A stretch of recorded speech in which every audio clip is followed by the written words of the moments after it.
listening to The Bomb Hole. Bomb Hole Podcast. It's going to be very hot. It's going to be very uncomfortable for everybody. The Bomb Hole. We're gonna slide down them big hills, you know what I mean, on the big, nice burgundy snowboard. Okay, here we go again. We're back in the booth here at the Bomb Hole, presented by Pub Beer, Wild Mikes, and Salomon Snowboards. Now, Stony Buds, how are we doing, my friend? Doing so good, my dog. Love hearing that. To my left, we have current X Games slopestyle gold medalist, Dusty Henricksen. Woo! How we doing? What's going on, Dusty? How are you? Chilling, man. Yeah, doing great. Well, let's just dive right into it, man, because we got a lot to cover today. But currently, it was really fun watching you in the last X Games. You won Knuckle Huck, and then you also won X Games slopestyle gold at age 17.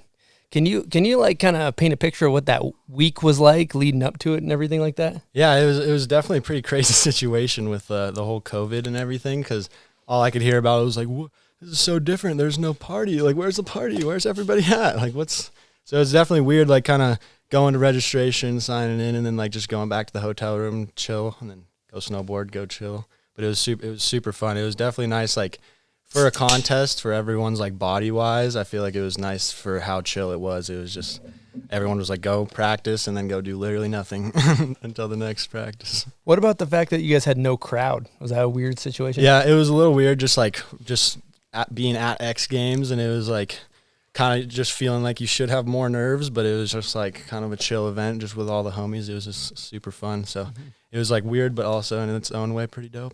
Yeah, even media, there was only like 2 photographers, right? And a couple video people. Yeah, for sure. It was like one athlete and one athlete support per like so it was 2 people per athlete. Wow. I guess, and that's pretty much all you saw in the arena, but it was pretty crazy. Wild. So we rode yesterday for a while. It was super fun up at Woodward. And I was kind of asking you about the contest, and like, I'm kind of personally fascinated about how you kind of like prepare for like a big event like the X Games, right?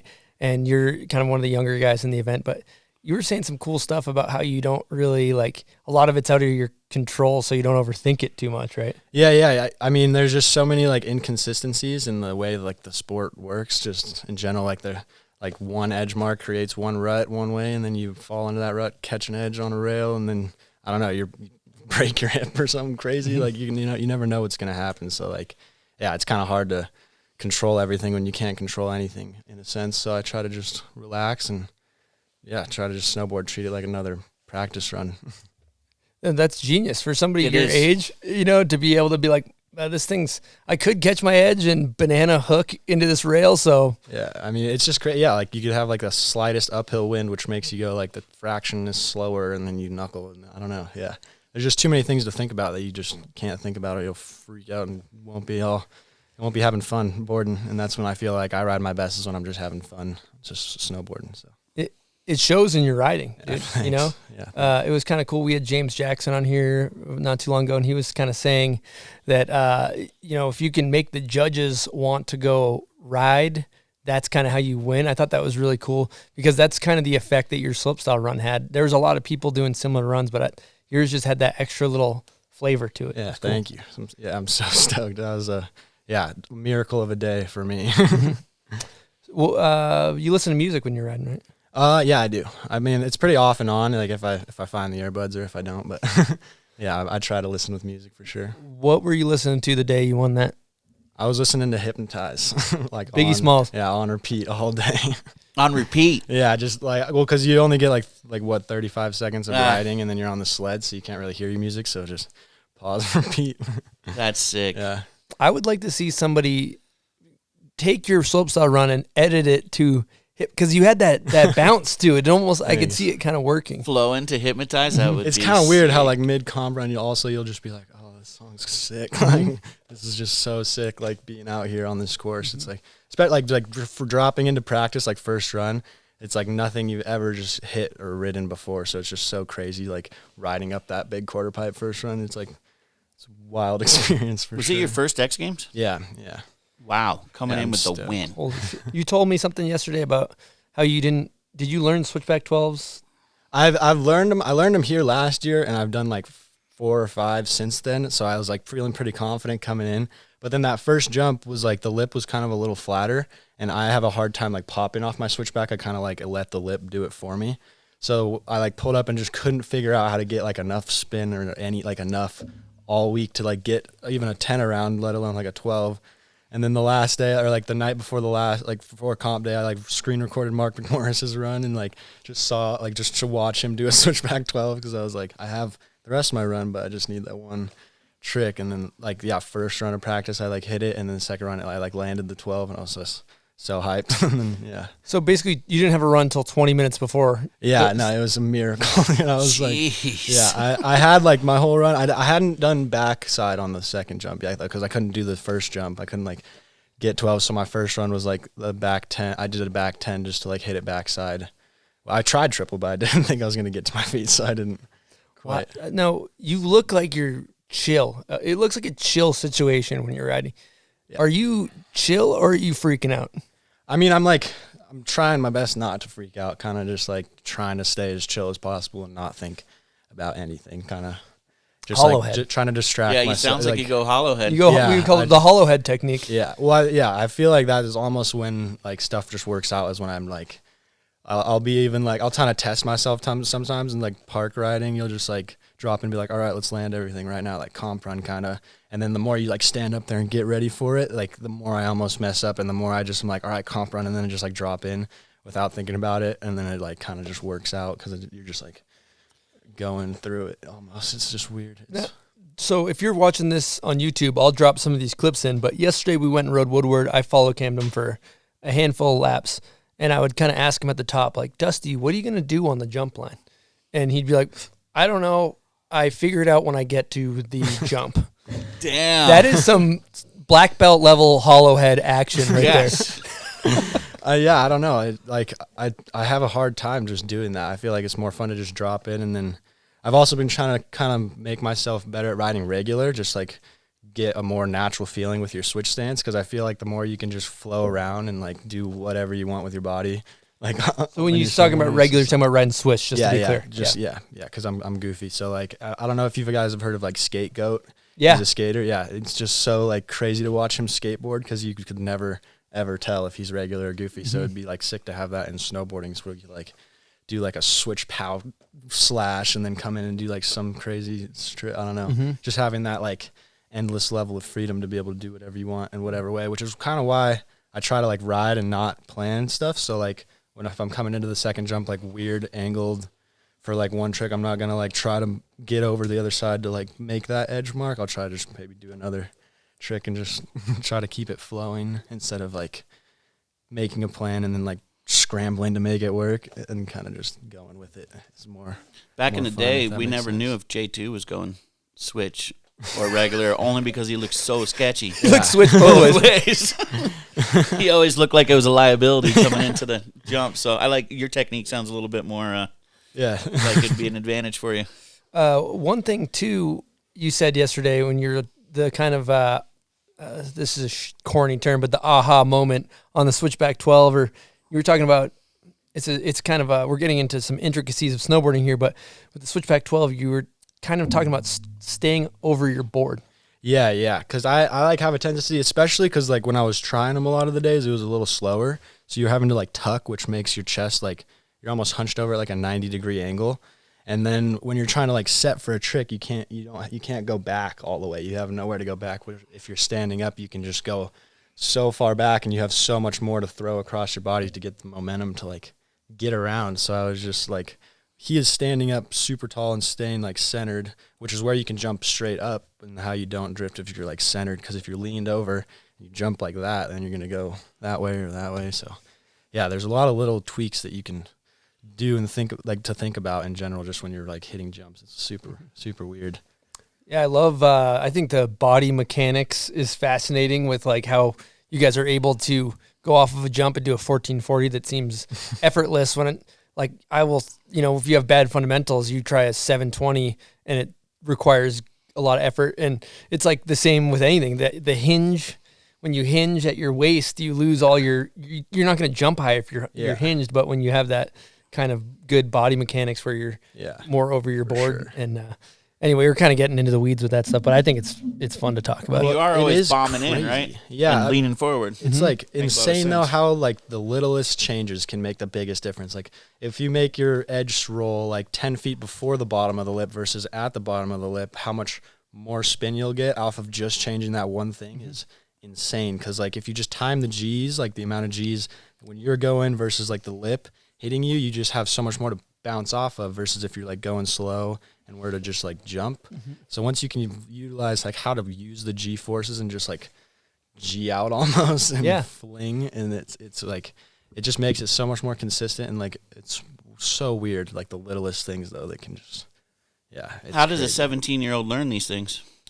Coaches, honestly, I felt like growing up I never really had coaches. I just rode bear every day until I was like 12, just with all the guys there who are just like super gnarly and creative, just trying stuff every day. So trying to like keep up with them was kind of the way I like tried to learn. And then at a certain point I kind of felt like I could critique myself, but then I like went to the airbags and just for like a gold camp thing with the coaches, and then they just were telling me like how my edge roll like was like a little early or whatever. And cause I could do like 1080s, but I capped out at 1080s cause I could like only get that around. Like I couldn't, like I wanted to learn 12s and stuff, but I just couldn't figure it out. And then they told me like that one thing, and I changed it like 5 feet later, and then all of a sudden I could do like a triple cork on the airbag. It was just like, Wait and to then switch edges. That switches over to like every trick though. It's the same sense. Like every single trick works that way. Like I learned switchback fives like 3 years ago, I think. Like I couldn't do a switchback 5 for my life, and then you just take it to, you just unlock one thing that unlocks so many other things, which is pretty cool part about it. It's fascinating. That is to people that like to hit kickers.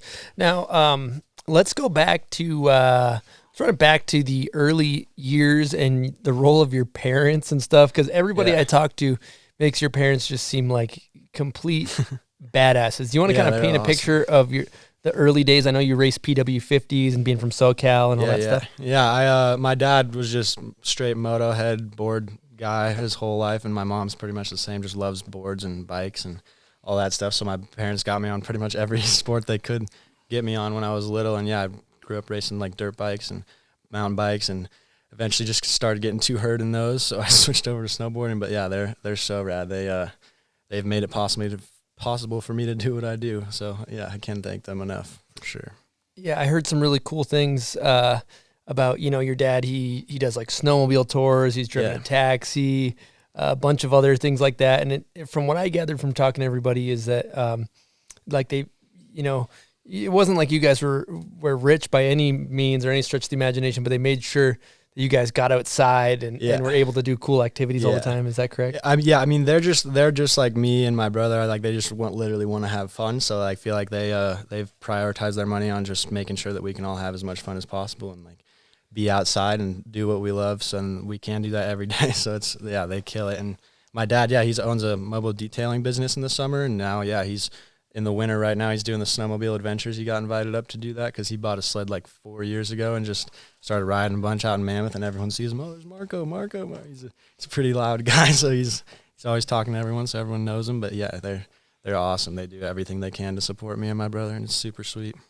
How stoked were they on these gold medals? So stoked. Yeah, it was so fun going home for a second and just hanging out.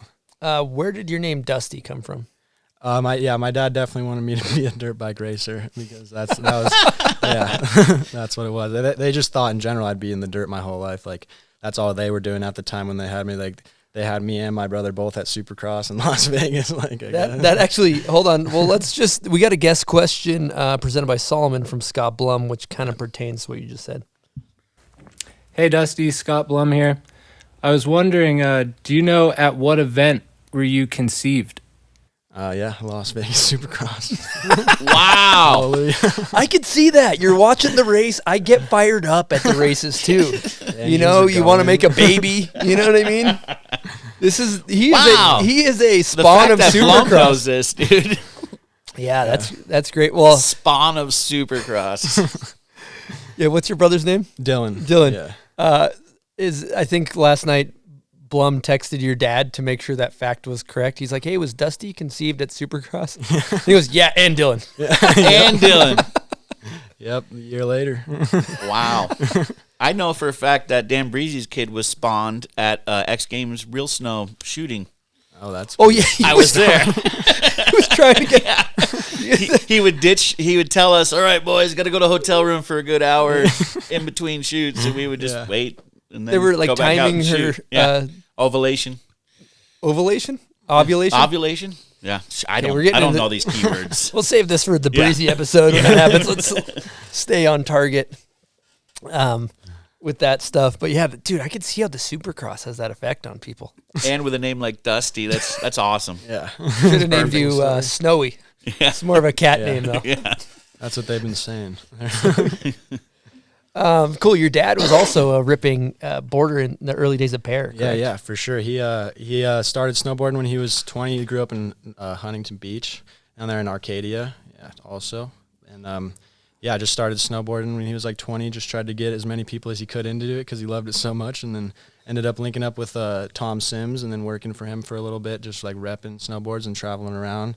Did a bunch of little magazines and stuff, and it's pretty funny. But then, just has so many random connections with so many cool people, and it's definitely made a huge impact on the way I've been able to like get stuff for my snowboarding. And so it's been super nice just having that like background already coming into it.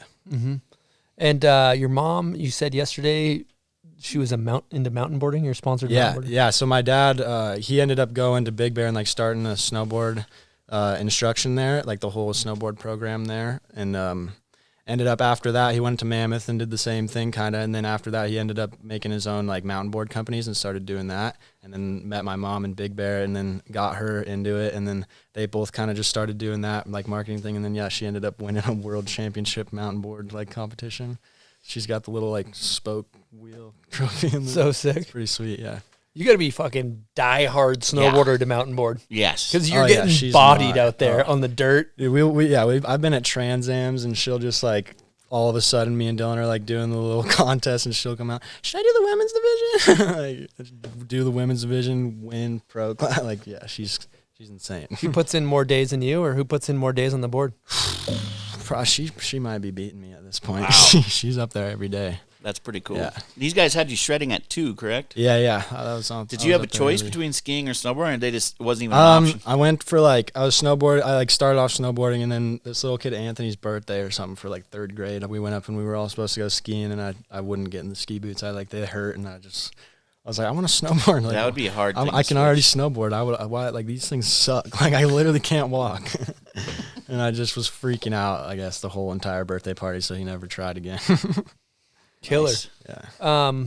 One thing, going back to, I spend a lot of time in Mammoth, and I've been watching you from the chairlift on riding Main Park since you're a baby, it seems like, and progressing. At what point did you move from Big Bear to Mammoth, and do you want to describe that whole situation? Yeah, I grew up riding Big Bear and moved up there when I was like 12, just because like the jump fact. I just wanted to like hit more jumps and just get some airtime, and we were driving up to Mammoth like every single weekend for USASA anyways, so it was just like, why don't we? So my mom and I went up and got a condo for like a season. Just me and her, and my grandparents actually came up and helped us, and my dad and my brother stayed in Big Bear to sell the house, and then they sold the house and came up and met us up in the motorhome, and we stayed behind Wave Rave for like a year, which was pretty sweet in the motorhome, and then just like ripped to the skate park and do whatever from there, and then we all got a condo together up at Canyon the following year, and then now the following year after that, we have the house we're in now.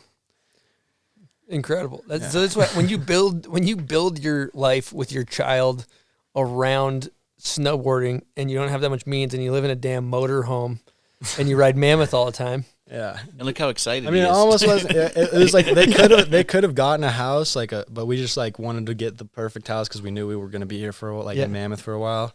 So we were just like, all right, we'll wait for like a good one to come around where it's like worth it, has enough space for all of us, and like So motorhome was killer though. It was so fun just because we know everyone at Wave Rave, so it's like just hanging out with all the boys. Like, let's give the Wave Rave an air horn while we're at it. It's a really awesome shop. If you're in Mammoth, be sure to check out Wave Rave. It's a lot of history. Yeah. Killer shop. So Main Park at Mammoth is a high-speed quad, if you guys haven't been there. And is that what it's called? Main park? Yeah. Chair 6 or something like that? Chair 6, main park. Yeah. Same. And they got generally they got maybe a 40 to a 50 to a 60, or there's usually a good set of jumps. There's incredible rails, and it's rope toe speed chairlift. Yeah. And it's, what role did those repetitions play in your skill set? It was so fun just being able to go and hot lap. Hot lap just is so sick there. It's everything's so big, so you can go so fast into everything. So it's, you get 30 laps a day in 3 hours and you're done for the week probably. So it's definitely helped a lot with just, getting reps you need. And Baden said, reps is what it is. Yeah. Get those reps up. Yeah. And then I'm guessing at a certain point in time, not to put words in your mouth, but you just start becoming really comfortable on those hogs, right? Yeah, kind of, yeah, for sure. It's weird because they're so gnarly, but then, 2 days after hitting them 3 days, it's you're not going anywhere but the landing. They were so good built. I haven't got to hit them this season yet with the new builder, but yeah, when TJ was there, they were just on point all year, every year. Give TJ Daewoo a nice little air horn for that. It seems like at a certain point, you just kind of know as you're riding into it, you get better at gauging your speed. And once you know your speed's right, you're oh, okay, speed's right, chuck, right? Exactly, yeah, for sure. And it's definitely kind of weird. Every jump's super different, and some jumps are really inconsistent with the speed, and you don't really know if you're gonna go where you want to go, or some of them are literally perfect every single time. You know exactly where you're gonna land, and those are the jumps we fiend to hit all year. Track. Good jumps make things feel easy. Oh yeah, yeah. Well, it's not as scary because you can as long as you know you can get to your feet and you're gonna get to the sweet spot, you're most likely gonna butter out to your butt or something. Mm-hmm. That's the only scary part is not making the landing and getting to your feet.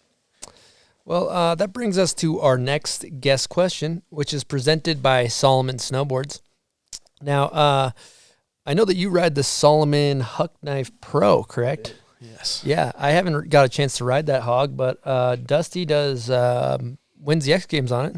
So I'm guessing it's a quality snowboard. Board, yeah. I don't know. I think it's the favorite snowboard I've ever ridden just because it's the mid-wide, and I feel a lot of people's feet, once you get to 10 and 11, and you're too wide for a normal board, and it's just almost a wide is too much. So yeah, the mid-wide is so sick. I love it. Perfect. Yeah. So check out the Salomon Huck Knife Pro. Now let's get into the guest question from the U.S. team coach, Dave Reynolds. Here we go. Hey, Bombhole. This is Dave Reynolds, longtime listener, first-time caller. I've got a question for Dusty Henricksen. I'm wondering, how many different double corks did you learn in one season back when you were 14? Oh, when I was 14. I can't remember the exact number. I think it was 11 or 12, but that was the season I was I realized I could maybe snowboard. 14, just out there doubling whatevs, huh? Yeah, I was stoked. Yeah. So we're talking double fronts, double backs. Yeah, I learned for I did all the 410s, and then I learned back 12, and I learned double back flip, double front flip, and then back double rodeo. I did one, and I don't know if I'll ever do it again, like I said yesterday. But yeah, and it was just a crazy season for me. I was so stoked, and I probably counted more doubles as different doubles. I counted double layout and then double wild as 2 different ones. Just get those numbers up. Exactly. Yeah, just get those numbers up. That's killer. Yeah, it was pretty funny. I was stoked. Well, speaking with Dave last night, the U.S. team coach, he was kind of saying that year you kind of came out swinging where everything clicked, and you're just chucking ass all over the place and doing double corks, and just kind of things clicked.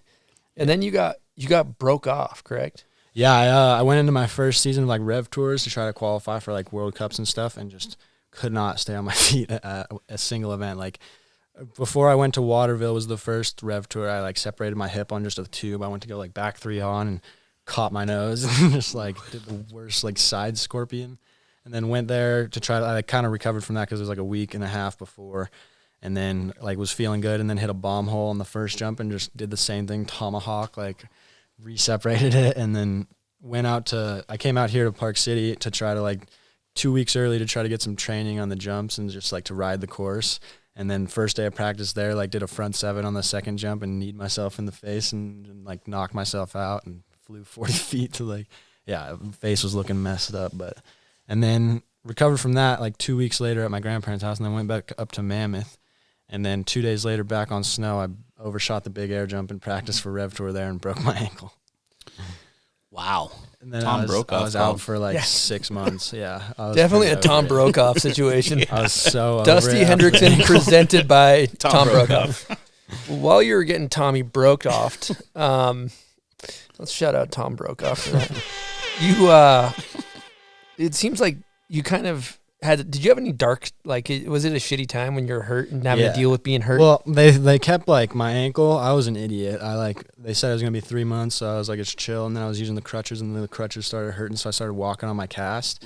And so it just kept moving. But like it didn't hurt, so I was like, it's fine. But it just kept moving. So it just like every time I'd go in there, like another month. And then like 6 months later, I was like, this is ridiculous. Like, I'm over this. And then But you were doing it to yourself. yeah, I was just like over sitting inside for so long. I was like, this is ridiculous. I can't do this anymore. Just like, because it was powder every day, Mammoth, midwinter. I'm just like sitting there inside, like, come on. But then like Dave Reynolds and Nicole called me like on the 6th month and invited me on the U.S. team, and I got my spirit back up, and then I healed up from that, and here we are.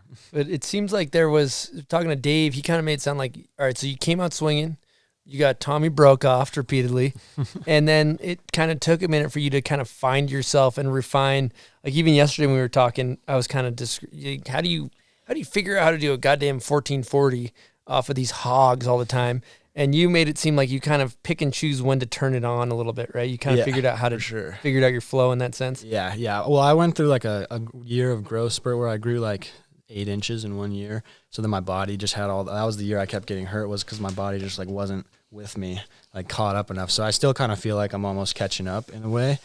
Just, I don't know, I like keep growing, and like my back just hurts all the time. So I'm like, I don't want to keep doing this all the time. And it's like, it is really fun to like land those big tricks and stuff, but it's really scary. So it's like, it's fun to ride away from those when you do get to, but then I don't need to be out there doing them all day, but I'll go do 360s like all day. For sure. Maybe is it more beneficial to do a bunch of good 7s and be like, oh yeah, I know I can 10 this, than do a bunch of 10s? Yeah, almost, for sure. Yeah. Maybe do like 110. We'll throw out a quick Patreon question along the lines of what we're talking about. Do it. This is from Ryan Stott. Dusty, you are quite young, but have managed to rocket to the top tier of skill level extremely fast. What do you attribute your fast progression to? How do you approach training and learning new tricks that have taken you from learning turns so fast up to quad corks? Yeah, it's like you were talking about, just all the tiny little fundamentals and just little things and reps. Yeah, just reps. Like all I do every single day is skateboard or snowboard. Like that's it. Literally, I have nothing else to do. I mean, school here and there, but I'm pretty neglective to the school. So yeah. You're 17, so you're still in school. Yeah, I'm graduating my senior year this year, hopefully. In the School of Air Awareness. I wonder how many 17-year-olds got quad corks locked. But yeah, I'd say like if you want to do flips and stuff, like just go to the trampoline gym. Like that is like, because just you jump on a trampoline, and if you just throw your body like in a direction and get to your feet, and if you can do that in every direction like all the time, and just go to the trampoline gym and like never not be on your feet, then you just know you're so aware, because you have to like be so much more precise on a trampoline too, because you have to like land perfectly centered to bounce straight back up again if you're trying to do that. But yeah, otherwise you're bouncing off to the side. So I don't know, because I feel like trampolines though are the most beneficial when you're younger, just because of how hard they are on your back. Like I can't really go to the trampolines too much anymore, just because like if you don't do it all the time every single day, like your back will just like, it's not ready for it, and then I'll like tweak it out or like whiplash or something. Well, that's when you got to start hitting the gym. Yeah, because then you get your core strength up, and that holds your back. And, for sure. But it's also the fundamentals of it's the pop and then the flip. Yeah, exactly. Because when you first learn a backflip, you go like 40 feet behind you. No, yeah, exactly. And so it's the same as a snowboard jump. It's like a pop and then a flip. Yeah, well, you're not really like the jump has nothing to do with your flip at all. Like if you were to go on a trampoline and do a backflip, you just like jump straight up kind of and like look back, and the after effect kind of, and like you pulling your knees up is what makes you flip, not really like the bounce. Yeah. So like when people like, try it the first time, especially on a snowboard too, they'll just go like super early because they think they have to jump to do it. But really, if you just jump straight up and like I don't know, it takes some practice. That's hard. Have you ever seen a snowboard knockout on YouTube? Yeah. There's a video, the one particular one where there's a guy, I think it's filmed by Ben Fee. A little fun fact. We'll insert the video on YouTube. You ride in, and he rides in, I think it's at Waterville Valley. He goes to flip early, hits his head off the lip, and he's full unconscious in the air with the dopest steed of all time. I have He seen looks that. like Marco. He's like Mark Frank Montoya, knocked out guy. Just Backflip. looking sick. That's also another option as well if you want to have good steeds. You Just- can knock yourself out off the lip. Just KO to super style. That's That about the kind of most answers relaxed you can Ryan get. Paul's Patreon question. Got any advice for double front flips? Would you send him to the trampoline or what? He's pretty good at flips. He's asking you how to do double fronts. I think the way I think about it is just a single, but you just do one like before it, kind of. That seems you, way too easy. You like tuck and then you like lay out the second one, and it's kind of the same. But I can't miss that little Is it that second easy, Chris? layout. I can't. Never done one. Couldn't tell you. I'm more of a single guy myself. I seen you do a double back, maybe. Oh, yeah. Yeah, we've done this. Not a double front. Well, since we got a contest guy on the scene, I think it might be time to head a little early. Name that video part. What do you think, bud? Let's do it.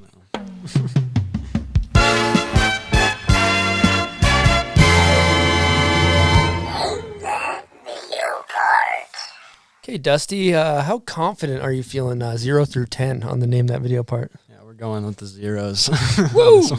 I actually asked him if he had Maybe any one. like kind of particular genre, era, maybe try to give him a little like. I was thinking to myself, all right, when I was, because I go through pick the song, I think about iconic parts, and I'm a snowboard nerd, whatever, who gives a shit. But I was like, what is a 17-year-old or 18-year-old like? What do you even grow up watching? You know what I mean? And he's like, I can't even think of a single video. I feel Instagram bad. videos. I mean, Horgasm is probably like the one movie I've like watched like multiple times. I don't know.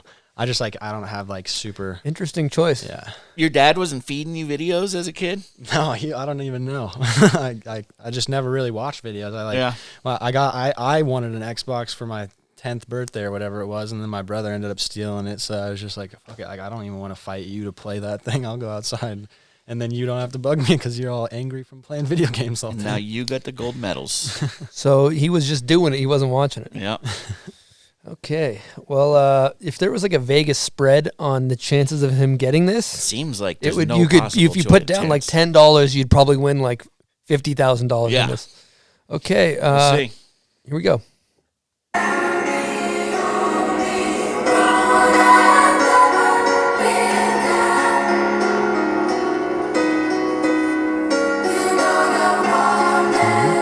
It is new. Is it an evergreen?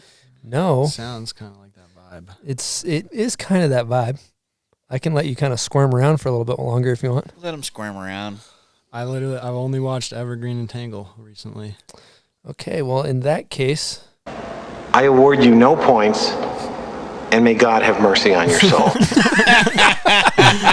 a good one. no, we'll give you a participation It's award. a participation award. So, on the well, first of all, the correct answer is Dustbox, the new video. I And watched that at Fairmont. Yeah, that was. I figured he. I he was in the might back know of the it. crowd though. I couldn't see like half of it. And what we have here is a cooler filled with bomb hole goods. We got a new Cheddar Biscuits. I think you requested a 2X, so we got a 2X Cheddar Biscuits tee, which is available on bombhole.com, along with some stickers and a hat. And Swag. yeah, Thank you guys. Hell yeah. so yeah, How tall are you, dude? I'm 6 foot tall. Still growing, or A little bit, yeah. that's why you like Sebe?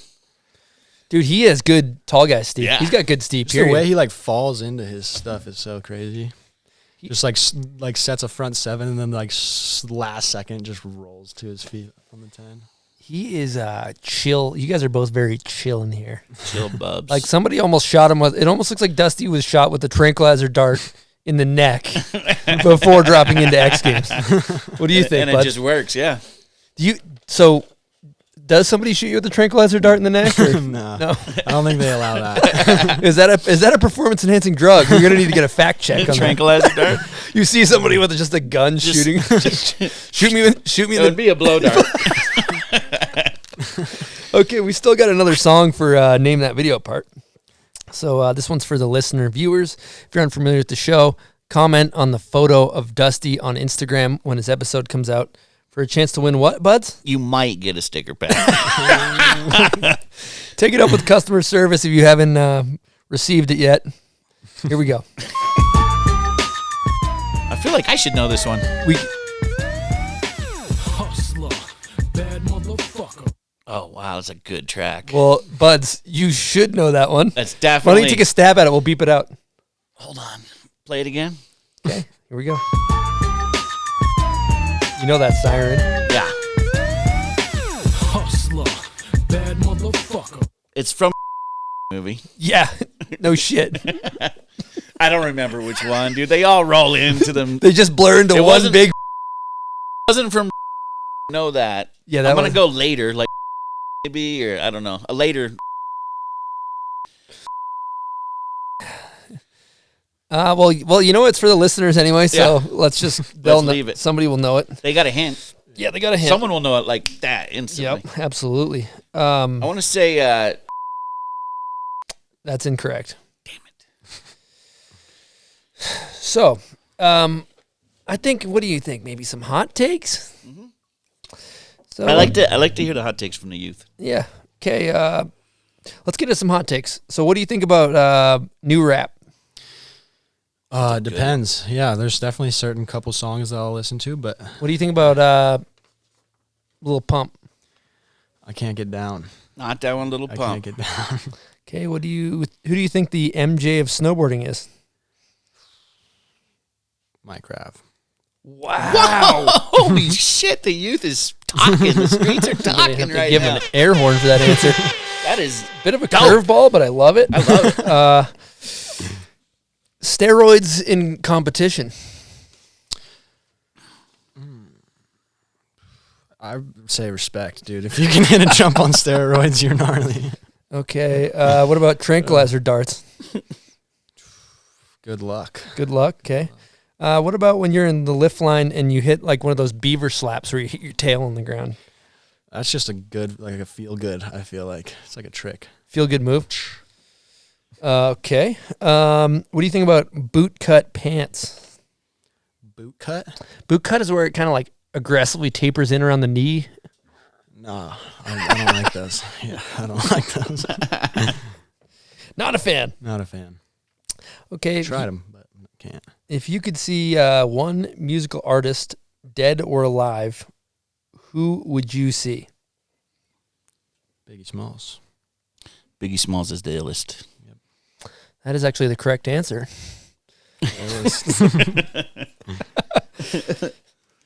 Well, I just got to say, on a side note, your parents did a great job raising you. They did.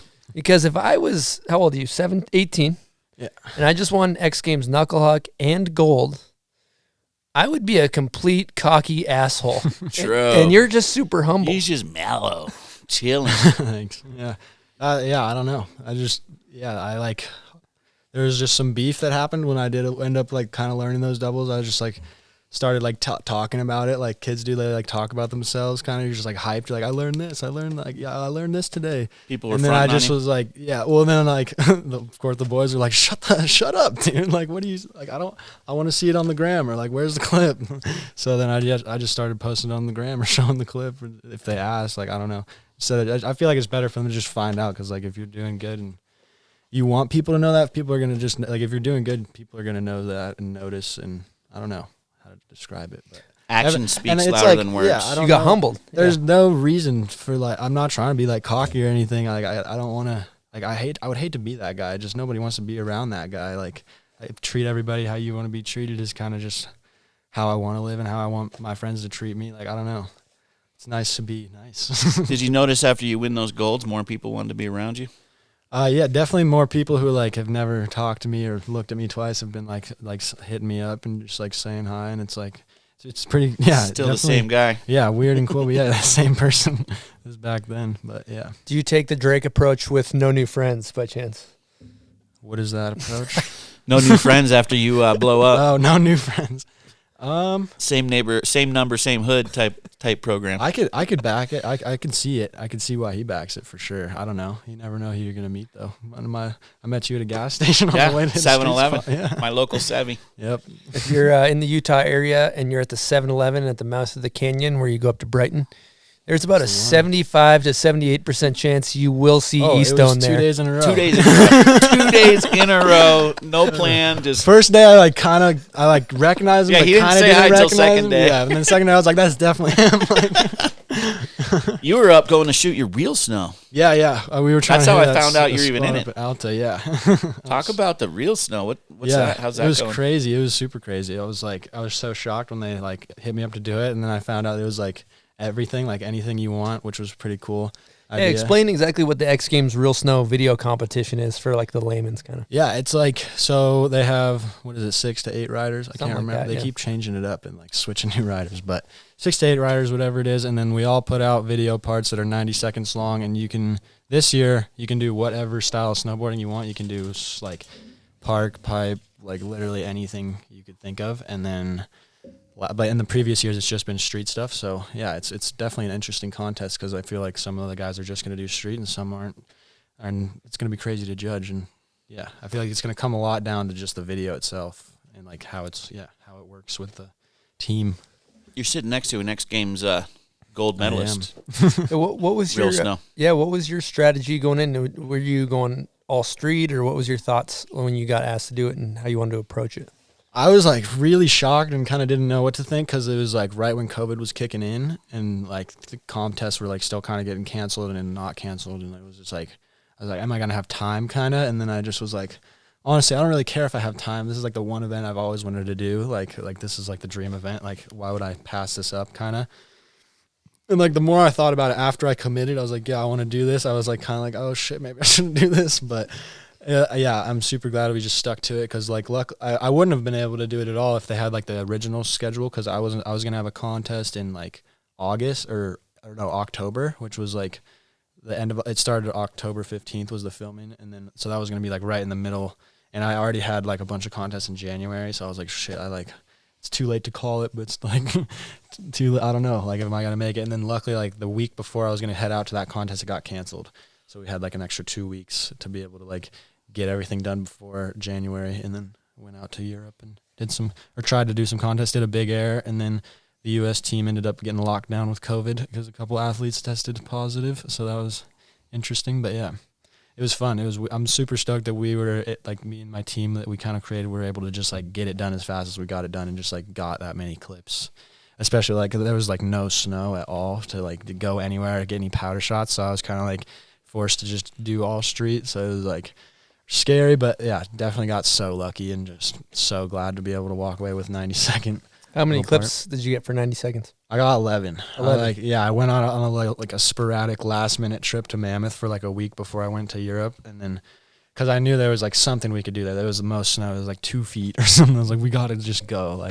So we ended up I battled this water tower for 3 days trying to get a lip slide front flip off of the water tower, but I just I could not figure out how to get it to work because it was just such a you mob down this run in, and then it was just a G out of a lip, and then it was a flat landing. So it was you didn't have enough time off the wall to the landing to flip or anything. But I just thought there was. So I for 3 days just tried to do a flip off of it and just beat myself up, and then ended up just doing a lip slide on it, and then got a clip, and then the mountain led us up on the mount the back side of the mountain to get hit this street rail over by Chair 14. Cool. Off the outpost deck or the outlaw deck or something like that.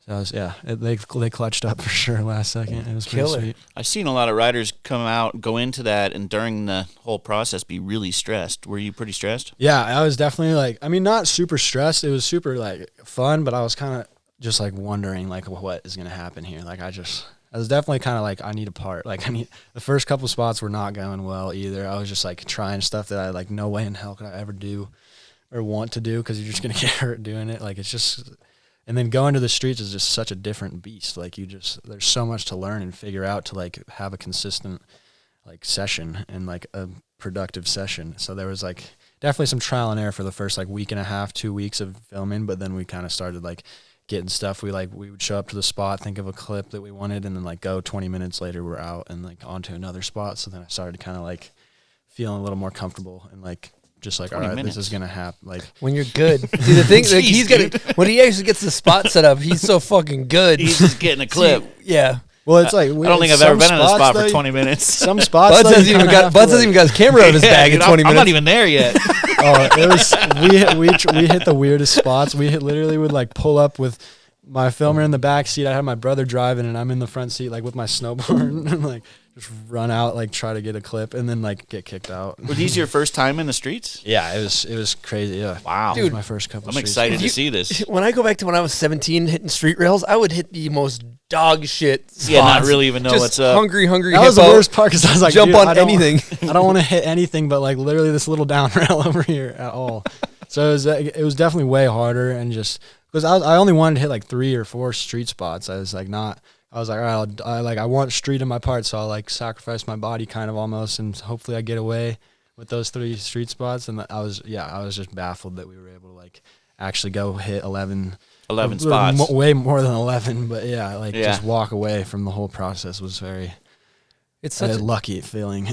one thing that's kind of like a trip for people that are unfamiliar. Like you think about that, you're like 11 clips. That seems pretty easy. But you think about like, what is it, a 5-second clip? The amount of work. Yeah, and I never like watching the Dustbox Cruise videos and stuff. Like they put so much work into those videos, like how many spots they set up and how many places they go. And it's so crazy to like watch all the like. Now I am getting into watching a lot more videos now and just street parts and just people snowboarding in general, because it's kind of like I've been trying to chill more and not just be snowboarding all the time. And it's insane how much work goes into just hitting one street spot. And like, no matter how mellow it is, you never know how much snow was on the ground when they showed up too. It's like, it's just so crazy. And the bus factor always sucks. Oh, the bus factor is ridiculous. They always wait till you're all set up and ready to go. Always. I think it could be one of those times to get into one of those moments, Buds. What do you think? I think it is time. Let's get into our breakout moment presented by our friends over at 10 Barrel and Pub Beer. Pub Beer supports us. You should support them. Their tagline is cheap, fun beer.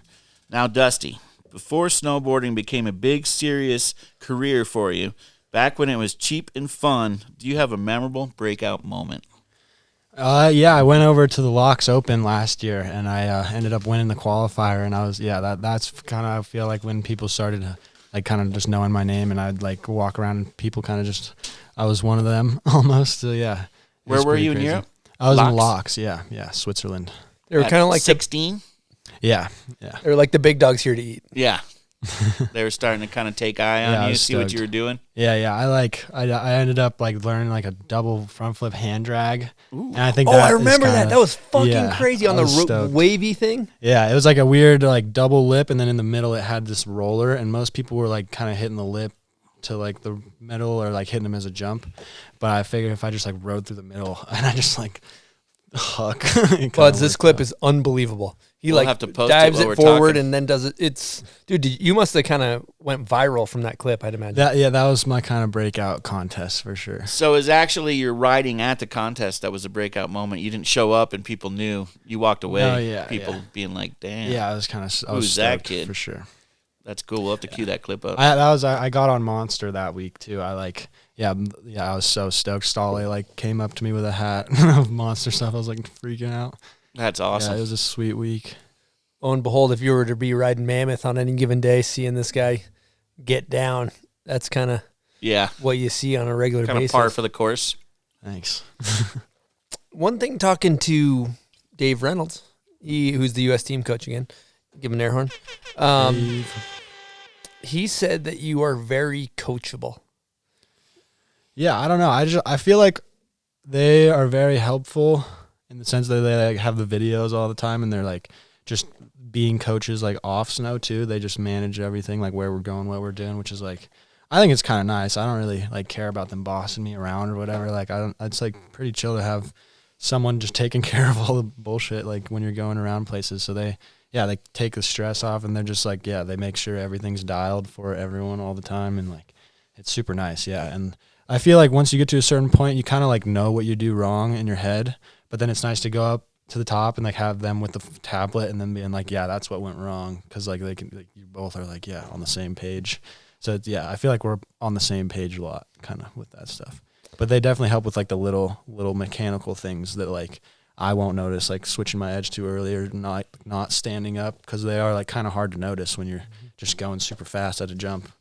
So it's, One thing, when I hear very coachable, to be kind of a nerd on human optimization shit, which I am a fan of, but when I hear like, oh, he's very coachable, that means you have like no ego. Because when the person that is like unwilling to learn, like the opposite of that would be like, I already know what I'm doing. I don't need a coach. Like I already know what I'm doing. Yeah. But the fact to be open and be like, what am I doing wrong? That's like, they say like women learn things easier because they're open to be like, what am I doing wrong? How do I do this? Yeah. Where men, we're normally like so hard headed, like, I already know what I'm doing. Yeah. Like, don't tell me anything. And to be honest, I'm one of those people that like, I had a snowboard coach as a kid and I was like, fuck you, man. I know what I'm doing. It's like, no, you didn't. You were hinging like a motherfucker and like banana hooking off the lip. But if you just shut up and listen, you might be better snowboarder. Yeah, I don't know. It's like they're there for a reason, obviously. Like it's a profession, and definitely I try my best to utilize it because they're super dope and easy, just people to talk to in general. Like they're both just like the homies, so it's a super fun, like, what's the word? Academic sort of super fun dynamic. Yeah, that's the word. Yeah, school of air awareness, though. Yeah, school of air awareness. Well, that's the one thing I kind of feel like that the athlete does know, and that like you do kind of like know what you're doing wrong in the air, but it's just like the lip is so much. You so black out, right? Yeah, you literally like there's no telling sometimes. So it's nice to have them up there like double checking, making sure and filming it on their iPads. Yeah, I think we should do maybe a little biscuit talk, buds. Yeah, let's talk biscuits because this year contest. Let me run through. You won the Grand Prix. You got X Games gold in knuckle huck and in slope. You won the Junior Olympics, and to be determined on the X Games real snow. But can we talk about a couple of those contest wins and how much money they give you? The people want to know. Yeah, it's pretty crazy. It's like you don't really make too much money per se just off of the winnings that the X Games like gives you, but it's all like the sponsors kind of incentives and the deals that you have kind of help you create a living out of the sport these days. Let's not talk about the incentives because maybe that's. But what about what do you win like for a Grand Prix, for example? 11,000. Okay, that's not shabby. No, not at all. At 17, that's like a $2 million. Yeah, that's awesome to a normal person. What about just the winnings at an X Games, not the contract bonuses? Like the whole, I don't even know. I haven't been told the number, honestly. You don't even know. You just sit there. You've already got that 11 in your account. So you're just like, whatever, just let me know when the check shows up. Yeah, my mom and my grandma handle all my money, so I just kind of like do what they tell me. That is a goddamn testament to how. So talking to your agent Steve Ruff for a while, trying to get some intel. It seems like to me when I hear you just snowboard. It seems like you just snowboard. And it's so easy to get caught up in like, I should be getting more money, or I should be getting this contract, or I just should be getting this or that. And you have everybody. You won the X Games, and you have so many people in your corner that are probably telling you should be getting this and that. And it just seems like you're keeping your head down and just snowboarding, right? And that's kind of that's inspiring to me because it's so easy to get caught up in the other bullshit. Yeah. I feel like I just let everyone else get caught up in that bullshit. I just kind of snowboard. Well, it's nice you got people you can trust that are in your corner. No, of course. Not everyone has that. Sweet. Yeah, exactly. I'm stoked. Also, here it's like focus on the process. Like it's like you won the X Games. Like you don't know how much money you fucking won, which is incredible. That's awesome. But also, it's like just focus on the process, and the checks will come. Oh, keep focusing on the riding, and all that stuff comes. But when you focus on I need the money, and you're not focused on the riding, it's like the wrong direction to take it for sure. Yeah, I don't know, and especially just like it can get super hectic and tiring just with like all the like events and just traveling and everything like back to back to back to back to back. So the chill time is nice to just like think about and just like be like, all right, I need to take care of my body for a second, and then like just noticing those things instead of like thinking about all that other stuff. Like all I think about is like, oh, do I feel good enough to go snowboard today? Nope. Okay, I'm gonna take a chill day and stretch. Take the stress out, right? If I can go ride, I'll go ride for sure. Yeah, it's nice for that literally snowboarding is all I have to think about. And I do this schooling program, which like one of my best friends when I was a baby, like my grandma's neighbor's kid, were born at the same time or whatever, but his mom is my new teacher. And their like online school program, I guess, is like super. It's. I've been using it this last year, and it's so like helpful for kids that travel because you just have to do like the minimal amount of work to like pass, and then she kind of like helps you fill in the rest almost. So that's also. I've literally had like no school this year, so that's super nice. It's like the football players in college where they sounds take like, like dance class because they know they're gonna pass, but Yeah, help them pass. just get the mandatory credits. Just got to get you this credit. I'm taking 4 PE classes for my last semester. Right? I took a pottery class just so I could get through. They call that in conventional sports staying eligible to play. in college. Staying eligible. You staying eligible out there. Yeah, you just need to graduate, huh? Well, I guess like you only have to pass like 2 math classes and like 3 Englishes. So all I have to pass is an English to have like a full diploma to go to like whatever college I want to go to. So yeah, it's pretty sweet because she just like, it's not like I'm skipping school. She just kind of found a loophole for me to be able to turn samples, and then she kind of just forms it into like enough work. But that's a instead good of having question. to do such a stupid amount of work like that most schools make. You got your eye on college.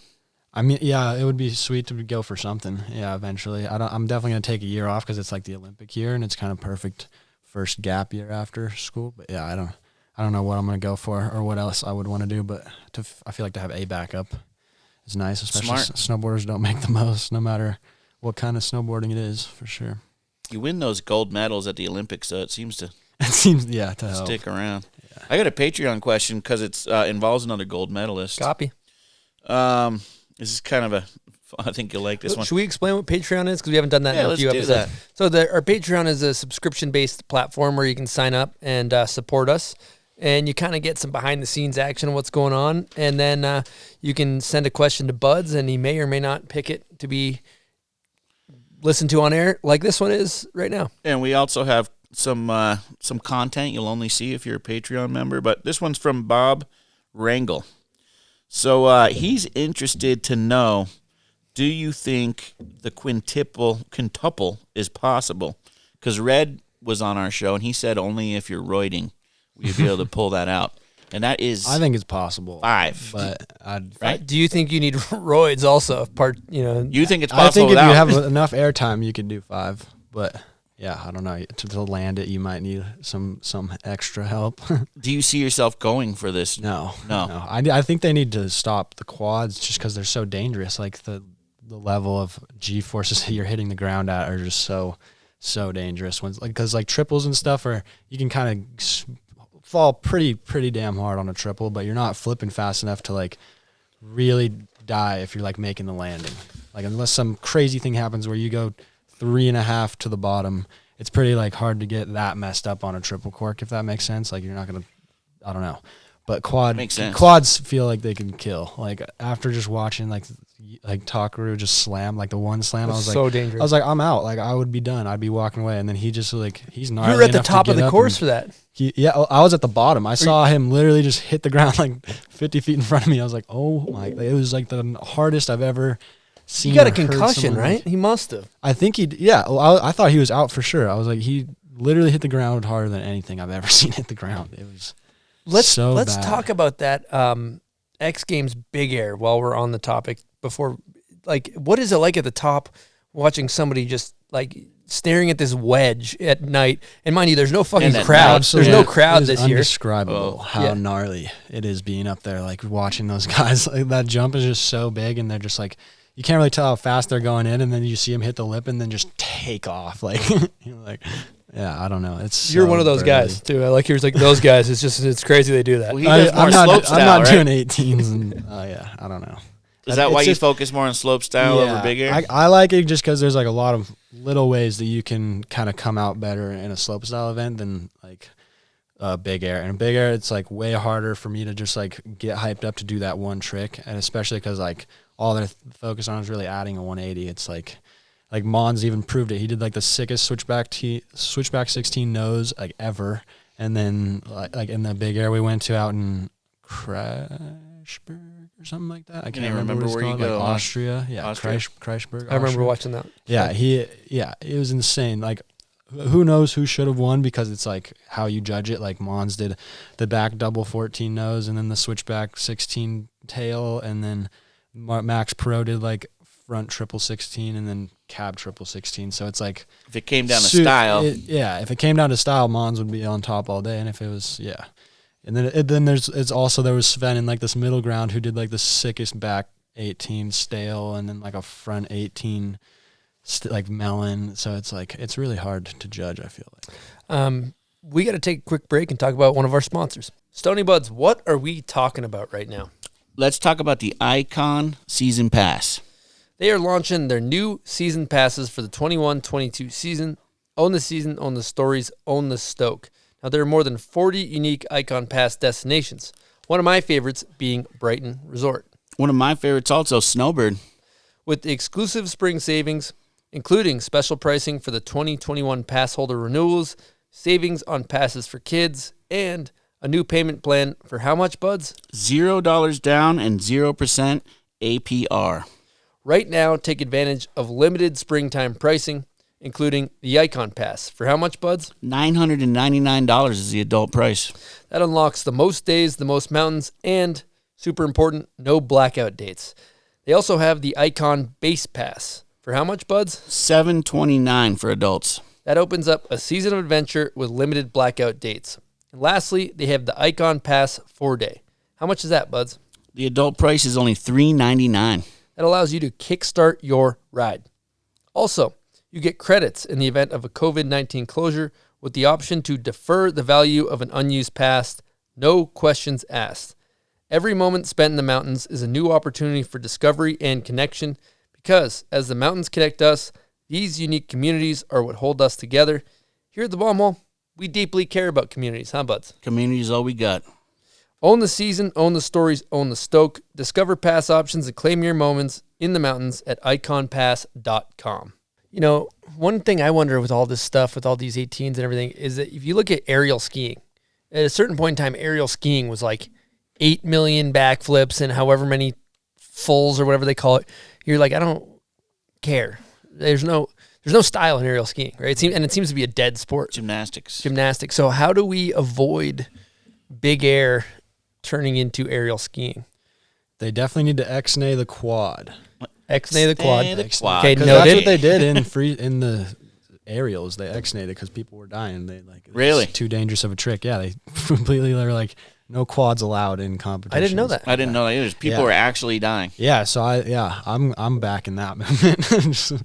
I don't. The guy who came in the scene with the quad too. I mean, you did it out of necessity. It was such a big jump. Like you could take that landing like even bigger than I did and probably land. Like it wasn't that it was such a perfect huge jump, but I like couldn't get my speed right to where I wanted to land switch. I was just like one half a check less and you're going like 50 feet farther.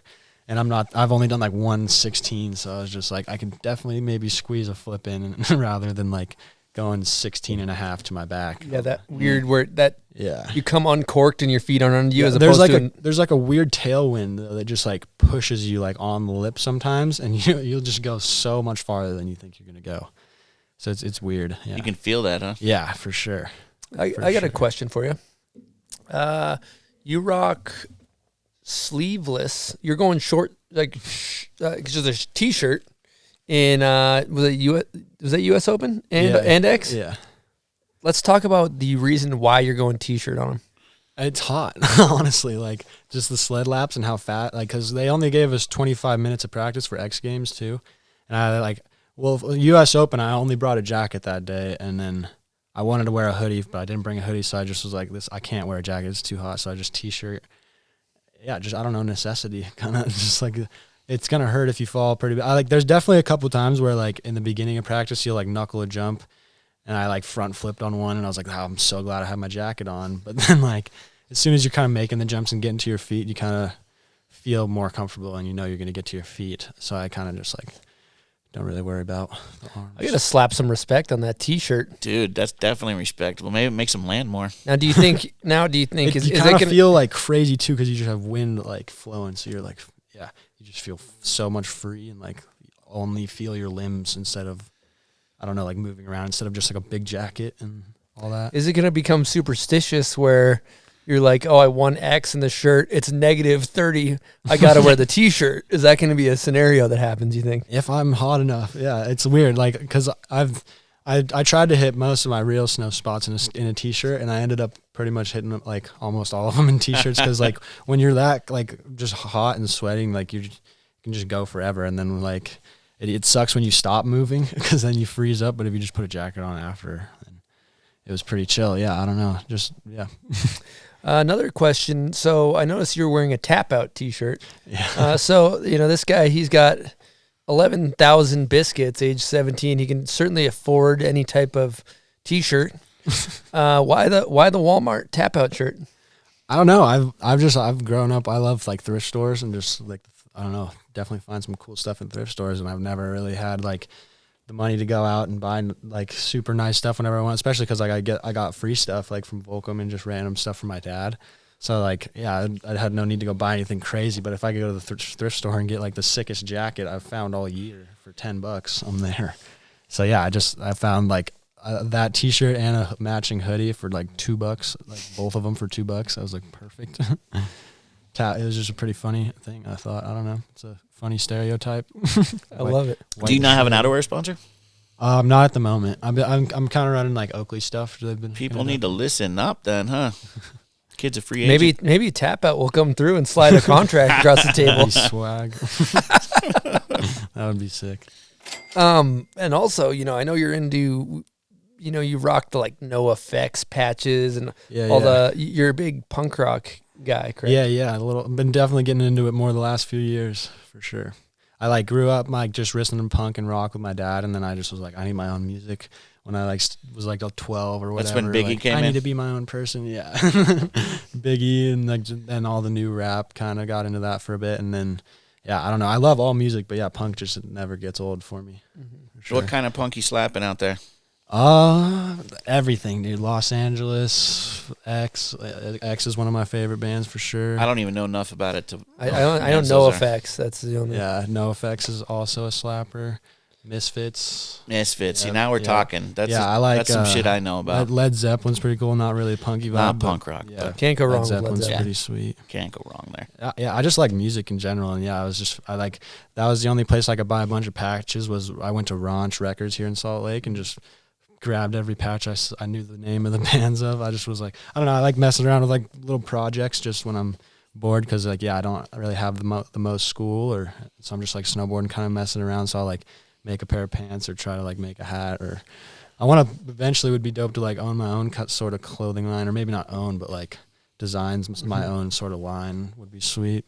Yeah, he's so hyped on his grandmother's sewing machine. Yeah, she gave me like. Let's give her an air horn. That's cool. She's really sweet. Birthday present. Yeah, he's like, dude. He's talking about we're on the chairlift. He's talking about this. How hyped he is on the sewing machine. That's awesome, though. These are the kids that will one day be designing the next lines, Well, in Mammoth, there's literally like once you live there, you've done every single thing you can do in the first week, and then it like kind of gets old almost. So you're just sitting inside every day all day. So that's small town life. I mean, I grew up when I was littler. To like kind of raise money to travel, I made duct tape wallets. Really? Oh, yeah. I just was like, I had like a whole. My dad turned the shed into like a workshop for me, so I had like a whole shop in the back. But then I was like, this is kind of whack. I probably shouldn't be making like duct tape wallets. What kind of cheddar biscuit we talking on the duct tape wallet biz? It was just like, I don't know. It was pretty sweet. I ended up like going over to like every single like establishment in Mammoth and just hitting them up and seeing if they would like carry them. How could they not buy them from this kid? Well, they literally just let me put a basket there, and then they'd like put the money that they got from them in an envelope, or like they'd Venmo me or something if it was like card. But then they just like had them in like hair salons, liquor stores, like everywhere. So it was pretty. What are we talking? Let's hear some digis. I don't know. I'd go in like every time, like once a week, and probably get like $50-$60 from each shop. So it was talking. I want to say I've seen these wallets in Mammoth when I've been there for Super Park. It was cool, and my mom was like super helpful and would just like hit the newspaper up and like get them in the newspaper just to like help me out. But yeah, it's at one point I was like, I can't be making flowery duct tape wallets, so I started trying to make leather ones. With, like the sewing machine my grandma gave me like this year, because I gave it back to her when I was like over it. I don't know. Kid's a young entrepreneur. It's nothing like taking like a lady out to a nice dinner, maybe roast Chris, and just pulling out that duct tape wallet, pay for that big expensive bill. Ruth Chris Steakhouse. Those are expensive steaks down there. I think it might be time for to talk about Wild Mikes. Wow, let's do it.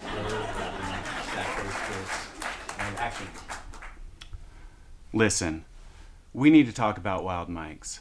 The fact is, they are a sponsor, and you signed a contract guaranteeing them certain concessions, one of them being spot on the show. Well, that's where I see things just a little differently.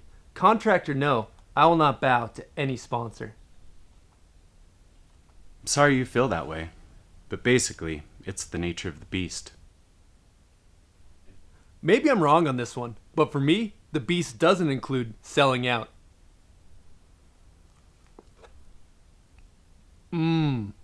Stoney, you know what I'm talking about, right? It's like people only do things because they get paid. And that's just really sad. I can't talk about it anymore. It's giving me a headache.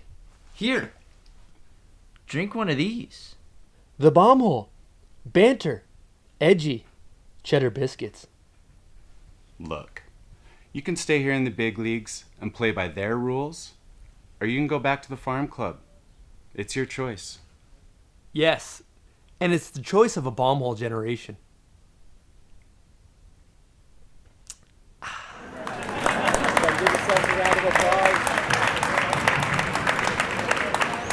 We experimented a little bit. We tried the oven at 420 this time.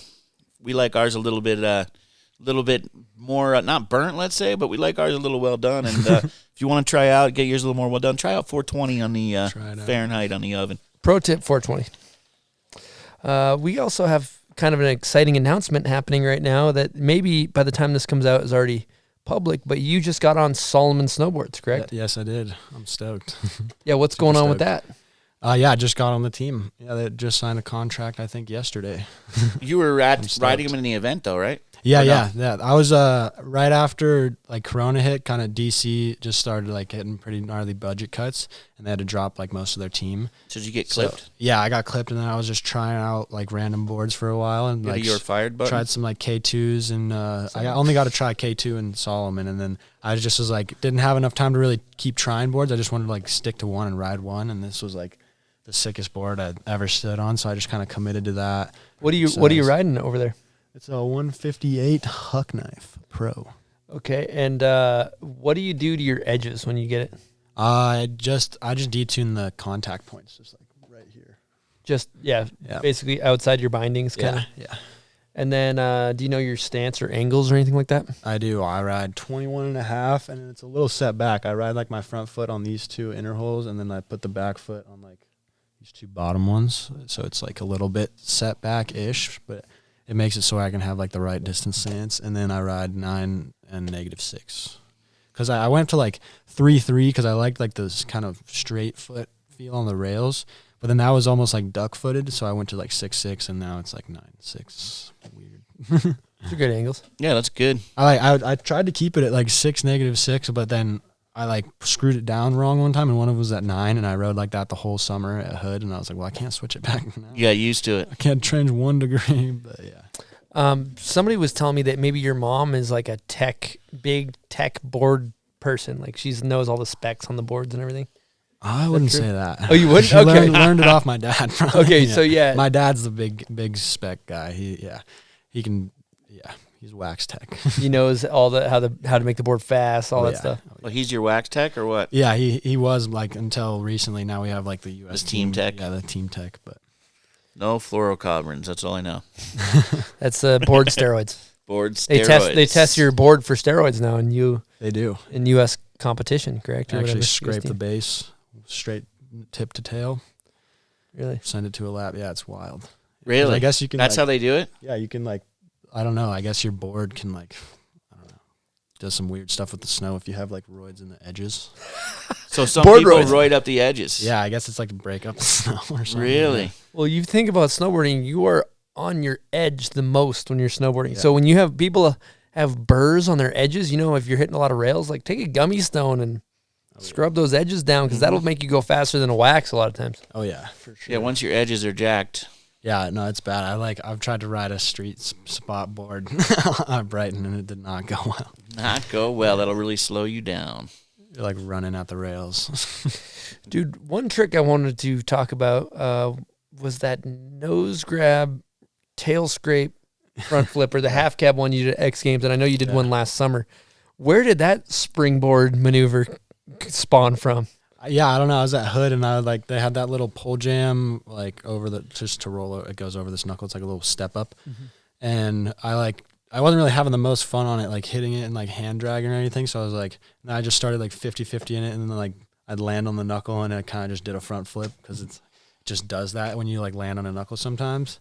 And then I was I don't know, yeah, the tail block kind of just popped into mind, and then I started trying it and got bodied a couple times, and then it worked out. And then you were like, all right, I'm at knuckle huck. I'm going to take this to the contest and do that. Yeah, that was I didn't even think of really trying that until the drive over to practice on the night of knuckle huck, because it was so hard to figure out what you want to try on that knuckle, because you could we didn't really get to ride it that much because they had one knuckle huck practice other than the event, and then the others you were just in the slope course where you could technically hit the knuckle if you wanted, but you're trying to hit the slope course and get that done. So it's super weird trying to figure all that out. So yeah, that was a hectic ascent for me. I kind of just grabbed and then threw my tail down and just because I've only done it going really slow, so I didn't know what was going to happen going that fast, or if I was going to keep flipping or not flip. So it was weird figuring that out for sure. And it worked. And then at the end of knuckle huck, if I remember correctly, it looked like you almost mouthed to Marcus Cleveland, you deserve this. Did you say that? Yeah. I don't know. I just feel like he was hucking off the knuckle way more. I didn't feel like I was really hucking myself in a sense. I feel like I was kind of just staying in my comfort zone, doing tricks I know I can do. But I guess most people haven't really seen those tricks before, which I didn't really think about, which I was super stoked on. What a humble kid. Yeah. And I thought that, Marcus, from a non-biased just viewer, I feel like that's his event too, though, also. And he was I don't know. He's capable of winning if he does all of his tricks. Yeah. He's the dude, but it seems like he only landed that one crazy crazy one. But it's like I said, they gave us 25 minutes to learn tricks, figure out new tricks that have never been done before. Why did they only give you guys 25 minutes? That was the practice every single time for right before the event. It was insane. So they said 30, but then there would be something that kind of made it into 25 or some. Yeah, it was interesting. That's wild. That's not a lot of time. Yeah. Get your shit down. Yeah, it was 4 runs on the slope style course before the contest, which is crazy because you need 5, 6, or 7 to even feel comfortable to consistent. To be able to do your run every time consistently takes at least 4 or 5 runs to get that first 2 out of the way where you're feeling consistent, if that makes sense. But you kind of just have to first comp run, throw your whole run. Did you first time going through it? Warm ups. No, I hit everything first lap. I just go 50s and board slides and straight airs, 360s. And then the second lap around, once I figure out the speed, then I'll start trying my run. I try my rail run, and then sometimes the jump run, but sometimes I warm up the jumps. Did you do your whole run in practice? No, I did everything besides the double grab on that double. I hadn't done that all week. I was trying to figure out how to do that double grab on that side hit, and it just would not work one single time that. I posted a clip of the stale fish double crippler pullback thing I did on accident one time, and that's the closest I could get to the double grab until the run, and then I just was threw it as hard as I threw triple, and then it worked. So I was stoked on the first 2 jumps and that third thing kind of all just came together. So you had that whole run planned. It was not off the cuff. I was trying. Yeah, I didn't really have the double grab planned. I knew I wanted to go double, but I knew I didn't want to grab mute and Indy the whole entire run. So I was I gotta grab somewhere differently. So, fuck, that's amazing. That's tight. So, and then did you do what did you do on the jump 3? Was it a triple cork?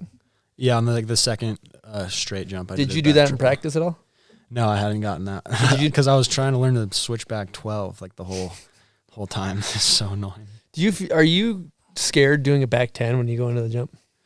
I was scared like first time I did one this season, or I wouldn't really say back 10, but I'm definitely scared to do like the first front 7 this season. Front 7? Yeah, it's more than back 10. Yeah, for sure. That doesn't make any sense. I'm way more comfortable with backside, and I feel like I went through a season also where I like as soon as I learned back dub 10s, I couldn't do back 7s, so I'd go like straight air back 3 back 10 like every morning was my I'd like warm up. Well, it's just like it's so comfortable, especially on a big jump. You just like throw it like it's not like you have to throw it too hard or too soft. It's just like you literally just throw it like as hard as you would want to almost. It's just like so natural, and it just kind of I know I'm gonna get to my feet, so it's like I'm not super scared of the back 10s anymore. But triples can be scary for sure, like the first triple of the season. But once I do like a couple of them, and I just know that nothing's like changed from last season, then it's pretty chill. But just having like that couple month like skate break of where like that's all you're doing, and your bodies might be like feeling different is a little intimidating. Especially a growing kid, I guess. Things can change. Yeah, for sure. We have one last guest question from Sean Fitzsimons and Brock Crouch. Here we go. What up, Dust? What up, Bombhole? Sean Fitzsimons here, checking in from Aspen. We've traveled the world, had some funny times. Could you talk about that one time we jumped out that window in Austria? I also got a guest here who wants to ask a question. Yo, what up, Bombhole? What up, Dust? Brock Crouch calling in with Sean. Yeah, dude, I just kind of want to know who inspires you the most in your clothing. I feel like you're always wearing super baggy stuff, throwing patches on your pants, and making super dope jeans. Peace. Sean, we can't answer that question. You can plead the fifth. We can plead the fifth. The Fifth Amendment. Plead the Fifth Amendment. Okay, good. Okay, yeah, we'll plead that one. And then, I don't know, I like kind of watched Brock, yourself, and Judd growing up, and Judd always kind of had a baggier, like more thuggish stee, which was pretty sick. And then Brock had just like the surfy, flowy, like sick kind of stee. And I just wanted to find that like happy medium sort of in a way. So yeah, and I don't know, baggy, I feel like the baggier I go, the more kind of I like watching my style, like the more I feel like it works, because it definitely hides more imperfections. Like you can like move like this much and you're just baggy like triple XL and no one can even see it. Like, so I don't know. I think it's just, and like OG snowboarding videos are just like all baggy, like gangster rap. It's just such a sick vibe, I feel like, and I kind of want to keep that alive because like skinny pants aren't the move. And I feel like that's literally when I go into a snowboard shop, I can't find a single pair of non-skinny pants like anywhere. I've noticed that if you take a pant from like 05 to like maybe 2012 or something like that, they're just baggy. They're just like, and then if you take somewhere along the line, some sales rep was like, we need to make these things slim. Exactly. And then I've put on a pair of like literally XL, like the biggest pair of Volcom pants I could find, like XL, like Dude, look Volcom's baggy. XLs are not XLs. No, I put them on. I was like, dude, these are so like I couldn't even put my boot over these. I feel like if I tried. I've had meltdowns where you like get some outerwear and you're like, oh, these don't feel that bad, and then you like film a clip and you watch it. We can't use that. You can't fucking. I've seen Chris do that. Not baggy enough. Yeah, exactly. I'm glad you're keeping baggy shit alive, man. That's dope. Yeah, someone's got it. Tech 9, really? You guys didn't have a problem with that with the Tech 9 outerwear, buds? Huh? Our shit was baggy. Our XL was XL. Well, yeah, just like growing up at Bear too, like watching Bradshaw and like Lagoon every day, like it's let's just a super air super air horn. Not gonna catch those guys out in some slimmings. You know what I mean? Yeah. You can't even give Lucas anything like besides a 3X hoodie. He won't even accept it. He's like, "What are you doing? I don't want that thing." Yeah. And he still wants the tall too, the double X or tri X tall. And he's not 6 feet tall. Yeah. Okay, one thing we breezed over quickly that I want to circle back and maybe pivot. Should I use? We haven't really pivot in a while. Yeah, I haven't hit a pivot in a minute. Pivot back to getting on Salomon, and we've had a solid team for a long time, and I've kind of one of the older dogs on the team now, but I'm stoked to have you as a part of our squad, dude. It's really exciting. You, dude. I'm stoked to be a part of it. You guys have a sick squad, so yeah, I'm so stoked. Yeah, it's been cool to have like a breath of fresh air with the new younger generations. A lot of like people that film video parts, and we also have Emma Crosby, who's one of the newer women on the team, and she's a ripper. So it's just cool to see Solomon's kind of just that breath of fresh air. Yeah, of course. Hopefully we do some type of welcome to the team video. Do you know, are you working on anything like that? I haven't heard anything about that. Cool. Yet. Maybe we need to push to make that happen. Maybe I'll just film one with my phone. Perfect, dude. You put one out. Just follow this guy on the park jumps for 3 laps. Welcome to the team. It's all it takes. It would be fun to go in the spring to Mammoth and just like make an edit, dude. Yeah, that would be sick. Because Mammy big dogs. The more I get older, the more I'm like, I like watching video parts, but I love watching park edits. I don't think we got to make sure the park edits, like back in the day when they used to have like, what was why am I blanking? Sunday in the park. Sunday in the park, and then Mammoth hot laps. Mammoth hot laps. Sick. Yeah. Hot laps was my favorite to watch. Yeah, that's what I was more on, like just the hot laps, YouTube stuff, Sunday in the park, kind of those videos. Shows you what's going on with these guys. Mm-hmm. Yeah. It's also pretty cool to jump on Salomon and just win a couple golds real quick. Yeah, I'm stoked, dude. So definitely the best board I've ridden. I like the flat nose and tail just because like I like to do a lot of butters, I feel like, and just it's almost like a corner you have to roll over instead of like a whole U. Like say you're gonna go like tail drag a rail, you don't have like just that one fraction of a point on that circle to like drag. You have a whole edge, so it's like it doesn't like slip. It's just like super buttery and fun and pressy. And for the nose blunts, I saw you doing a lot of those at Woodward, like the nose blunts on the snow. Yeah, super just fun. OG.